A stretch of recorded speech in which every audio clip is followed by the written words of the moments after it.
Komið sæl, Jóhann Gretarsson heiti ég og hjá mér Steinþór Þórðarsson. Og í dag ætlum við að fara yfir lexíuhefti númer 19 og það ber yfirskriftina Merki dýrsins. Og ég mun þá lesa innganginn.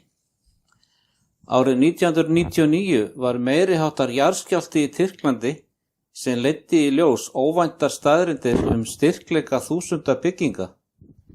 Allar þessar byggingar sem nú lágu sem rústir einar höfðu virst vera traustar byggingar áður en jarðskjálftinn varð.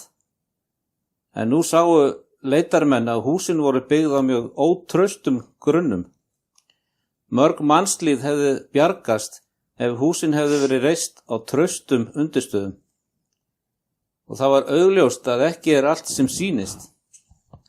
Á loka tíma mannkynssögunnar mun jörðin vera skekin sem aldrei fyrr. Aðeins þeir sem hafa byggt trú sína á orði Guðs, Biblíunni, munu lifa af þessa andlegu jarðskjálfta sem þá munu eiga sér stað. Og þá förum við bara í fyrstu spurninguna og hún er svona. Hvað var það sem Daniel spámaður sá gerast á jörðinni á tíma endalokana? Og þá lesum við í Daniel 12:1. Og það skal verða svo mikil hörmungartíð að slík mun aldrei verið hafa frá því að menn urðu fyrst til og allt til þess tíma. Og svo segir hér að það verður mikil barátta háð alla jörðina til þess að þvinga fólk til að meðtaka merki dýrsins. Þetta er athyglisverð yfirlýsing, Jóhann. Já. Mörgum finnst þetta nógu slæmt í dag. Já. En Biblían spáir því að þetta á eftir að versna mjög áður en að Kristi kemur. Nákvæmlega. Og þá er spurning númer 2. Hvaða afleiðingar eru tengdar merki dýrsins? Og þá lesum við í Opinberunarbókinni 13, 16 og 17. Og það lætur alla smáa og stóra, auðuga og fátaka og frjálsa og ófrjálsa setja merki á hægri hönd sér eða á enni sín og kemur því til leiðar að enginn getur keypt eða selt nema hann hafi merkið nafn dýrsins eða tölu nafns þess. Og svo segir hér að viðskiptabönn eru vel þekkt þjóða í milli núatímum og áður fyrir á stríðstímum voru matarskammtanir algengar og nú á tíma COVID-19 sjáum við takmarkanir á vörum og verslun. En 15. versi segir að sá tími muni einnig koma að í viðbót við viðskiptahömlur verði þeim sem vilja ekki meðtaka merki dýrsins hótað lífláti. Og þá er það spurning númer 3. Hve margir munu meðtaka merki dýrsins? Og þá lesum við í Opinberunarbókinni 13:8. Og allir þeir sem á jörðinu búa munu tilbiðja það, hver og einn sá eigi á nafn sitt ritað frá grundvöllun veraldar í lífsinsbók Lambsins sem slátrað var. Við tökum eftir því að áherslan þarna er á að allir. Já. Það mætti ætla að hver einasta sála á jarðríki myndi ganga samsagt í lið með óvinninu. En það eru svo margir að drottið leyfir sér að orða þetta þannig. En við vitum að það eru allt góður hópur sem að fylgir drottni að málum. Og svo er líka vísað í Opinberunarbókina 7, 2 og 3. Og þar segir að ég sá annan engil stíga upp í austri og hann hélt á innsigli lifanda Guðs og hrópaði hárri röddu og sagði, vinnið ekki jörðinni grand og ekki heldur hafinu ne trjánum, þar til við höfum sett innsigli á enni þjóna Guðsvors.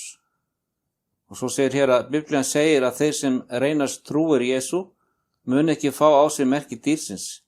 Allir aðrir sem mynda mikinn fjölda jarðarbúa munu meðtaka merki dýrsins. Og allir jarðarbúar munu meðtaka annarkvort innsiglið. Þeir sem tilbiðja skaparann og hlýða honum munu meðtaka innsigli hans. Og allir aðrir munu meðtaka merki dýrsins. Það eru sumir trúaðir, svona í ýmsum trúarsamfélögum, sem leggja áherslu á að þetta sé bókstaflegt merki sett á okkur. Ýmist á hendi eða enni, eins konar stimplun. En það er ekki rétt. Þetta er andleg leksía, andlegt tákn. Þetta hefur með hollustu okkar að gera og ákvörðun í heila búi okkar. Guði. Nákvæmlega. Þá er það spurning númer 4. Hvar verður innsigli Guðs sett? Og þá lesum við í Opinberunarbókinni 7:3. Þar til við höfum sett innsigli á enni þjóna Guðsós.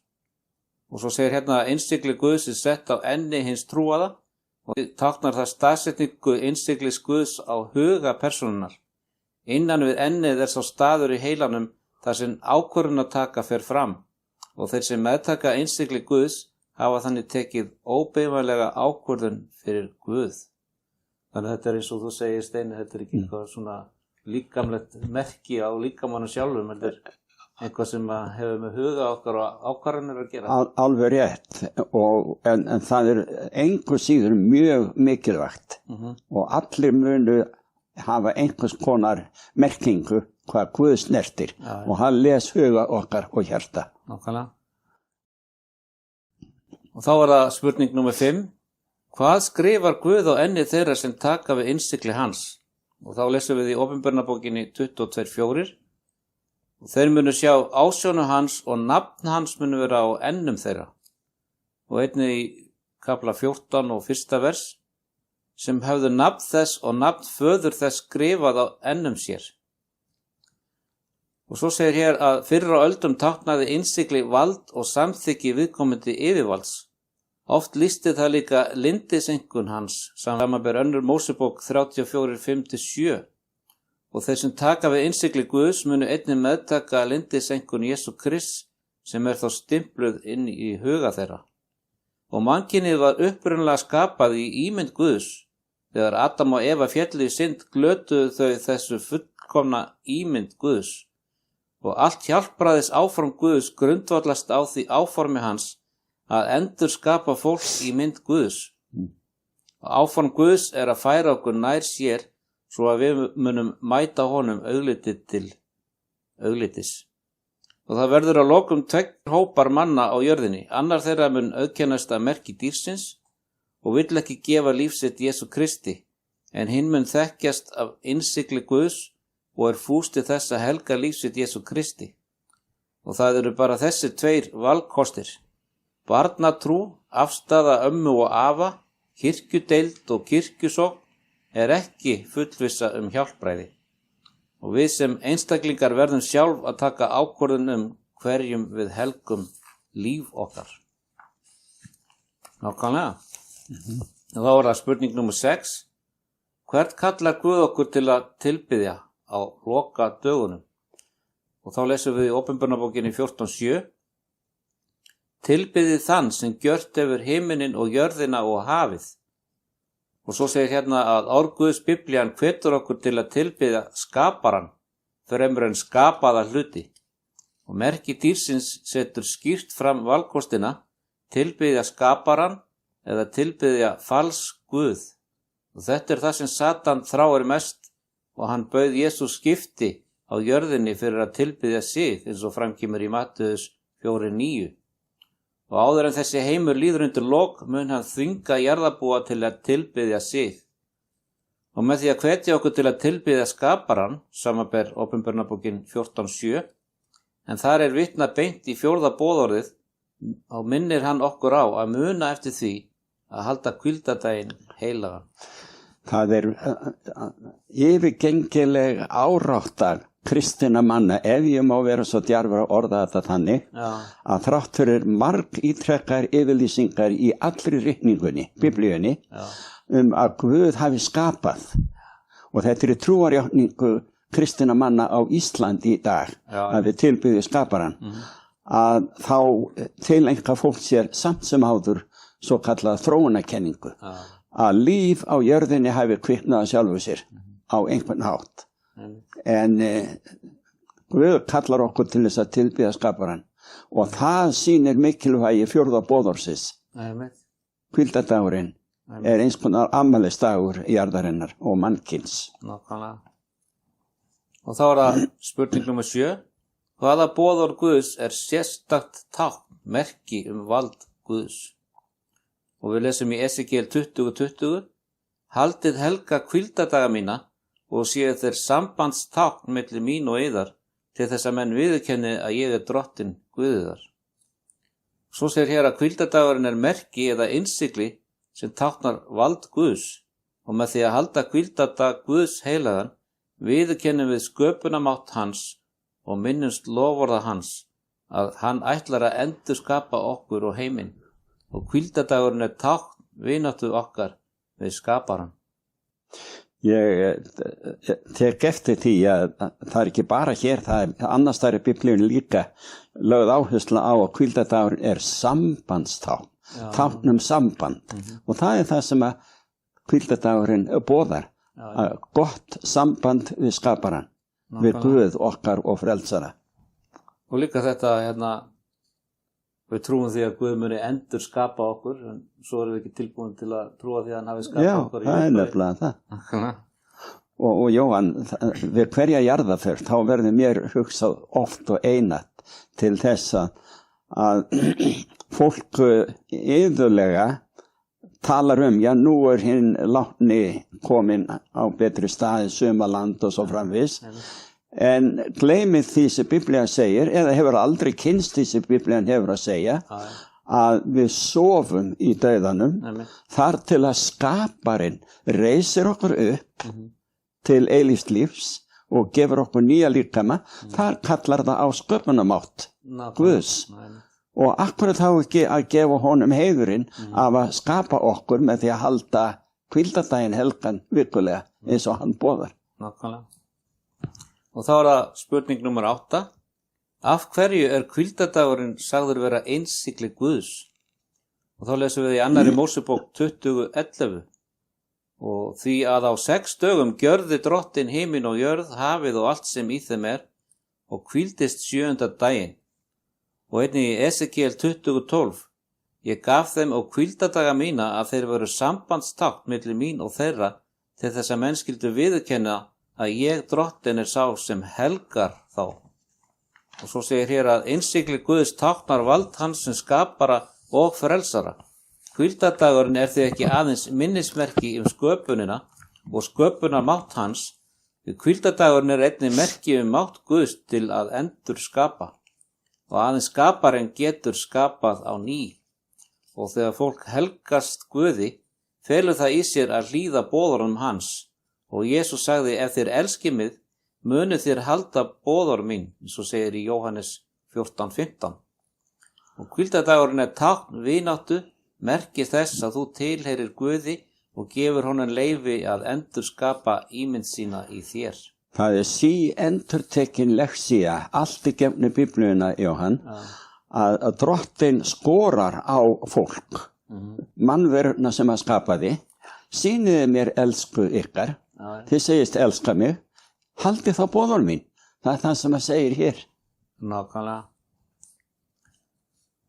Og svo segir hér áfram í þessu lexíuhefti að á tími Biblíunar voru innsigli notuð til að sýna fram á að ákveðið skjal eða lagasetning var gilt og sett fram af ákveðnu ráðanda. Og eitt dæmi í Biblíunni var þegar Jezebel ætlaði sér að stela vingarði frá Nabot og falsaði þess vegna bréf frá Akab konungi og innsiglaði það síðan með innsigli konungsins, eins og segir frá í síðar í konungabók 21:8. Og sjáum þetta einnig í Ester 8:8 þegar að Ahasverus skipaði fyrir og innsiglaði síðan með innsigli krings konungsins sem sýndi að þessi tilskipun kæmi frá honum sjálfum. Á sama hátt innsigli Guðs tákn að tilheyra honum og tákn eitthvað sem kemur frá honum. Og hvíldardagurinn hefur sérstaka stöðu í boðorðunum. Það eina boðorði sem að Guð sagði okkur að gleyma ekki. Hann vissi að reynt yrði að breyta því og lagði þess vegna áherslu á það. Og þar að auki sjáum við í þessu 4. boðorði að Guð gefur til kynna hver hann og hvert vald hans Því að á 6 dögum gjörði Drottinn himinn og jörð og hafið og allt sem í þeim og hvíldist 7. daginn og fyrir því blessaði Drottinn hvíldardaginn og helgaði hann. Og þetta byggist á því að Guð skapari himins og jarðar og hefur vald til að stjórna og ákveða. Innsigli hans sambandstákn milli hans og þeirra sem elska hann. Og það ekkert æðra tákn náið samband milli Guðs og okkar. Það okkar að ákveða hvort við viljum tileinka okkur þetta sambandstákn sem Guð hefur gefið okkur eða tákn sem tilheyrir öðrum en Guði. Og þá komið að númer 9. Hvaða vald er að baki dýrinu sem auðkennt er með merki þess? Og við lesum í Opinberunarbókinni 13:12 að það fer með allt vald fyrra dýrsins fyrir augsýn þess og það lætur jörðina á þá sem á henni búa tilbiðja fyrra dýrið sem var heilt af banasári sínu. Og svo segir hér að í spádómum Biblíunnar táknar dýr konungsríki eða þjóð og margir biblíuskýrendur eru sammála það að valdið sem hér ræðir sé Vatíkanið og þá vísað hér í lexíu númer 18 sem fjallar nánar um það efni. Og þá það spurning númer 10. Hvaða tala auðkennir þetta vald?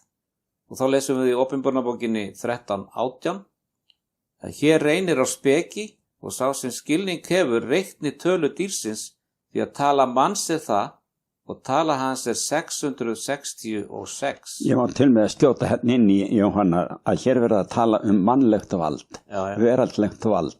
Hér þetta alveg stafað skýrt fyrir okkur. Þetta ekki bara eitthvað skepna. Nei. Dýrið táknar mannlegt vald. Einmitt, nákvæmlega.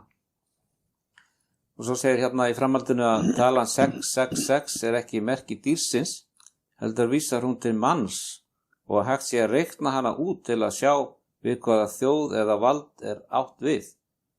Sumir skýrendur Biblíunnar hafa sýnt fram á að hér sé átt við titil páfans, það Vicarius Filii Dei sem þýðir staðgengill sonar Guðs og aðrir benda á að mannasetningar sem breyta orði Guðs eru alltaf viðsjávarverðar og leiða einstaklingin burt frá Jesú og hjálpræði hans. Og hér síðan skýringamynd af því hvernig Vicarius Filii Dei geti verið 666 en það þegar þú tekur þá bókstafi sem að einni tákna tölustafi í nafninu eins og vaff og I og C og U og L og D og tekur til dæmis fyrsta hittið þarna Vicarius að þá þegar þú leggur saman tölugildi þessara bókstafa að þá kemur í ljós að það 112 og Filii það reynist vera 53 og Dei það reynist vera 501 og þegar þú leggur þetta saman það fáum við úr töluna 666. Og þá það spurning nummer 11. Hvar merki dýrsins staðsett á fólki? Og þá lesum við í Opinberunarbókinni 13:16 og það lætur alla smáa og stóra, auðuga og fátaka og frjálsa og ófrjálsa setja merki á hægri hönd sér eða á enni sín. Og svo segir hér að merki á hendi táknar vinnu eða athafnir viðkomandi persónu. Og þá vísaði Predikarann 9:10. Og ennið vísar til staðar í höfði okkar þar sem ákvarðanir eru teknar. Á síðustu dögum munu sumir taka ákvarðanir og framkvæma samkvæmt vilja dýrsins og aðrir verða ósammála dýrinu en fylgja því samt vegna tilheyrandi þvingana. Það skiptir djöfulinn ekki máli af hverju fólk fylgir honum en merki dýrsins verður táknum hollustu við fölsk trúabrögð rönnin frá Satan. Einmitt. Og þá komið að númer 12. Hvaða tákn auðkennir dýrið í Opinberunarbókinni 13. kafla? Og það segir hér að alveg eins og hvíldardagurinn sambandstákn við Guð fyrsti dagur vikunnar tákn að tilheyra dýrinu. Og flest kristi fólk tilböðu Guð á sunnudögum en þó ekkert það í Biblíunni sem kallar á helgihald á sunnudögum. En biblíulegi hvíldardagur var á laugadegi en það var kaþólska kirkjan sem ákvað að tilbeiðslu dagur til heiðurs upprisunnar skyldi vera á sunnudegi. Og hann valdi sunnudaginn. Já. Sem sagt helgidag sóldyrkenda.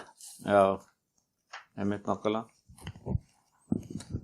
Og svo segir hér áfram að einn af biskupum kaþólsku kirkjunar, Eusebius frá Caesarea, skrifaði: Allt sem áður var okkur skylda til að viðhalda á hvíldardegi hefur nú verið flutt yfir á dag drottins sunnudag sem á betur heima þar en á hvíldardegi gyðinga.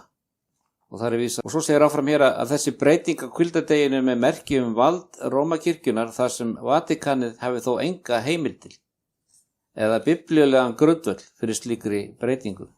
Og okkar eigið Nóbelskáld Halldór Laxness segir í bók sinni Dagleið á fjöllum á blaðsíðu 229 að ef það væri okkar vilji að fylgja orði Guðs væri ekki annað að ræða en að halda 7. daginn hvíldardag drottins. Þetta er merkilegt, Jóhann, sjálfur Laxness. Já. Hann kom auga á þetta gerði þessi grein fyrir þessu. Og heilmikil ásporun hjá honum, ef þið viljið gera rétt. Já, náttúrulega. Segir hann, ég reynd, já. En síðan er spurt hér, hvernig er hægt að útiloka fólk, kaupa og selja og hvernig verður þetta framkvæmt? Á hættu tímum til forna hafði stjórnvöld oft sett takmarkanir á hvað hægt sé að kaupa.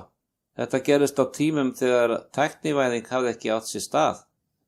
Í dag upplifum við ýmsar takmarkanir til að hefta útbreiðslu COVID-19 og stjórnvöld settu takmarkanir vegna þess sem þeir sjá sem nauðsyn til að vernda þjóðarhag. Og við sjáum einnig þjóðir setja efnahagsþvinganir á aðra þjóðir til að reyna að takmarka útbreiðslu vopna eða stuðning við öfgahópa. Nútíma tækni veitir yfirvöldum möguleika á að fylgjast með viðskiptum manna alla jörðina, en tími þessa ástands verður stuttur og þar sem endurkoma Krists til jarðar er þá rétt handan við hornið. Og Biblían segir okkur hvernig þetta verður framkvæmt, en það er auðvelt að sjá að stjórnvöld getur auðveldlega sett takmarkanir, stjórna flæði peninga og takmarka verslað, framkvæmt og starfað. Og nú er 666 raunverulegt merki dýrsins, en samkvæmt Biblíunni þá er 666 ekki tala dýrsins heldur tala manns, eins og segir í Åpenbarnarbókinni 13:18.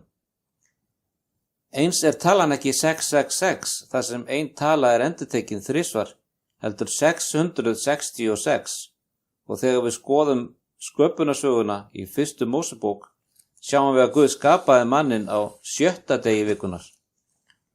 Þannig getur talan verið áhersla á kenningar og skoðanir manna sem standa gagnstætt því skýra orði sem Guð talar. Nú það er hægt að reikna út og setja fram ýmis orð og nöfn sem samtals eru 666 og þannig benda á einn mann eða eina kenningu sem merki dýrsins. En hvenær sem við tökum barnatrú eða kenningu annara fram yfir orð Guðs, erum við í hættu á að hafna Guði og enda í röngu liði sem raunverulega hefur merki dýrsins. Merki dýrsins 666 er aðeins eitt af þeim einkennum sem hjálpa okkur að skilja hvað er að gerast og hvernig við eigum að lifa lífi okkar. Bæði Daniel og Åpenbarnarbókin gefa okkur fjölmörg einkenni sem benda á að Vatíkanið verði að lokum handbendi Satans. Hann þráir að vera Guð og vill vera meðtekinn sem staðgengill frelsarans. En hann getur engan frelsað og endar með því að leiða jörðina til eilífrar glötunar. Og Biblían gefur okkur sterka viðvörun sem við þurfum að hlusta á. Nú margir telja að merki dýrsins verði einhvers konar chip eða strikamerki sett á eða undir skinn mannsins. Er það rétt? Merki dýrsins og hvernig því er fylgt eftir eru tvö ólík dæmi. Biblían segir okkur að ekkert frá því hvernig þetta verður framkvæmt. Hvað sem stjórnvöld ákveða að gera til að fylgja því eftir er ekki merki dýrsins. Þess vegna þarf ekki að óttast rafræn merki í einhverja stafræn flís sem settur undir hörundið. Að banna fólki að kaupa og selja er tilraun til að fá jarðarbúa til að fylgja ákveðinni kirkju stefnu sem er andstæð orði Guðs. Vissulega maður búast við því að prestar og stjórnmálamenn muni vitna í einhverja ritningateksta því það gat hann þegar hann freistaði Jesú, eins og segir frá í Matteus 4:6. Sjálfur Jesús varaði okkur við að falsspámenn myndu gjöra stór tákn og undur til að leiða afvega jafnvel hinna útvöldu ef orðið gæti, eins og segir frá í Matteus 24:24. Þess er vissulegt að fylgja orðið Guðs í einu og öllu. Í Sentinel 21. maí 1995 er þessa yfirlýsingu að finna. Ef til vill var ein djarfasta ákvörðun Rómakirkjunnar tekin á fyrstu öld þegar hún lýsti því yfir að hún hefði flutt helgi hvíldardagsins frá laugardegi til sunnudags. Kirkjan í Róm hefur aldrei farið dult með þá skoðun sína að hún hafi breytt lögmáli Guðs helgihald og bendir á árangur sinn í að fá aðra kirkjur til að fylgja sér sem sönnun þess að hún hafi vald til þess að breyta lögum Guðs. En þá komið að spurningu númer 13. Hvað er það sem páfavaldi telur sig hafa vald til að gera? Og þá lesum við í Daniel 7:25. Og hafa í hyggju að umbreyta helgitíðum og lögum. Og ég má til með að nefna staða hérna, Jóhann. Já. Í Daniel, í 7. kapla 25. versi, svo segir hér, þá segir að eitthvað vald kemur til sögunar sem hefur í hyggju að breyta lögum Guðs. Og þetta hefur ræst. Já, algjörlega. Og það er bara Vatíkanið sem uppfyllir þetta. Já. Svo segir hérna að páfadómurinn, sem þannig er lýst í Daniel 7:25, er litla hornið sem reyndi að breyta helgitíðum og lögum Guðs og með því að fylgja helgihaldi frá hvíldardegi drottins á 7. degi vikunar til 1. dagsins. Og páfinn fiktaði ekki aðeins við 4. boðorðið, heldur var annað boðorðið tekið alveg burt. Og þetta er hérna eins og við erum búin að fara yfir áðursteini, það er hérna mynd af boðorðum 10 og þar sjáum við að þarna vantar alveg boðorð nummer 2 hjá þeirri útleggingu sem að Vatíkanið hefur sett fram og 4. boðorðið hefur stórlega verið breytt. Og svo skiptaði síðasta boðorðinu í 2 til að viðhalda tölunni 10. Og þá er komið að nummer 14. Hverjir hafa á sig merki dýrsins í dag? Og þá lesum við í Opinberunarbókinni 13:16. Og það lætur alla smáa og stóra, auðuga og fátaka og frjálsa og ófrjálsa setja merki á hægri hönd sér eða á enni sín. Og svo segir hér að engir, það er ekki fyrir en fyrirskipað verður með lögum að allir verði þannig auðkendir og þangað til mun enginn verða þannig merktur. Og þá er það númer 15. Hvernig þekkjast þeir sem forðast merki dýrsins? Og þá lesum við í Opinberunarbókinni 14:12. Hér reynir á þolgæði hinna heilögu, þeirra er varðveita boð Guðs og trúna á Jesú. Er það ekki athyglisvert, Jóhanna, Guð sjálfur, höfundur Biblíunnar, hann segir að þeir sem að kallast hinir heilugu, það eru þeir sem hafa í heiðri orð hans. Það er með boðorðið líka. Boðorðin og trúna. Já. Og svo segir hér að þeir sem forðast merki dýrsins eru þeir sem reynast trúfastir Jesú Kristi og hlýðnir Guði og elska að tilbiðja hann. Ég vil bæta því við að þegar við notum þessi hugtök eins og hinir heilugu, sko Biblía gerir þetta og Guð í orði sínu hikar ekkert við að kalla þá syndara sem helgast Jesú Kristi, kalla þá hina heilugu, þó þeir haldi áfram á til að synda á einhvern hátt. Það er ekki þar með sagt að það séu fullkomnir. Nei. Guð gefur okkur þessa helgun og heilagleika svo Guð geti kallað okkur hina heilugu eða þá sem að vilja hlýða fyrirmælum hans. Þeir eru heilagir af því að þeir hafa verið hreinsaðir með blóði lambsins. Akkurat. Það skiptir öllu. Nei. Og þá er það komið að loka spurningunni hérna nummer 16.